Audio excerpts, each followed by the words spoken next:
aspect. The main reason I left the agency, though, was ideological. I was in Russian language training in 2002, and then I was taken out of Russian language training and surged into a group called Iraqi Operations. And I was working at headquarters at Langley, but we were working basically giving support to CIA people and the military out in the field as we were building up to the war in Iraq. I was not a specialist on Iraq or the Middle East, or certainly not WMD, but you become an expert very quickly at the agency when you're immersed in something. And so every day I was reading in the Washington Post and hearing the members of the administration say that Saddam Hussein was a direct threat, that he had weapons of mass destruction, that he was linked with Al-Qaeda. And then I would go into work at the CIA, where I was working with people who this was their area of expertise. And to a person, they said, we have no evidence of WMD. There's no link between Iraq and Al-Qaeda. And this was kind of the straw that broke the camel's back for me in terms of disillusionment with the agency.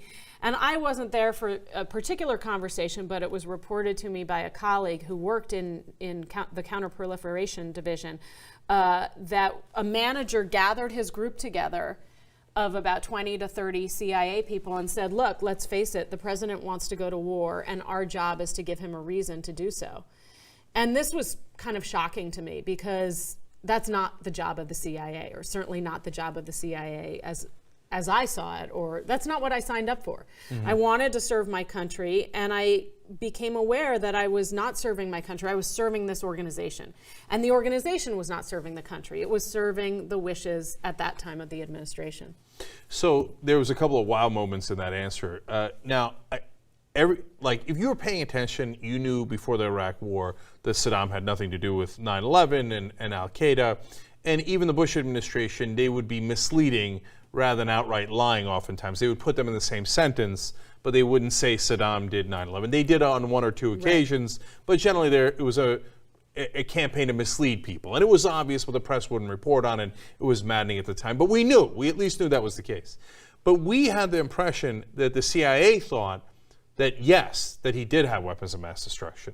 Like, we thought, okay, the CIA got that wrong. Are you saying that inside the CIA, they also knew, no, he doesn't have weapons of mass destruction? Every single analyst that I talked to, whether they were working on WMD or Iraq, said that we had no evidence of WMD. Not to say that we knew there wasn't any, but we had no evidence that there was any. That's amazing. So I don't know if you knew enough people at the time, et cetera, to give us a general reaction, but when Colin Powell went to go give that speech at the UN, what were you thinking? What were your colleagues thinking? Like, whoa, what in the world is happening? Or I was really kind of baffled and confused. The CIA, though, it's not a place where people sit around and philosophize and debate. You know, you're kind of a foot soldier when you're there, and you're just doing what you're supposed to do. And I think there was certainly not, it's not a place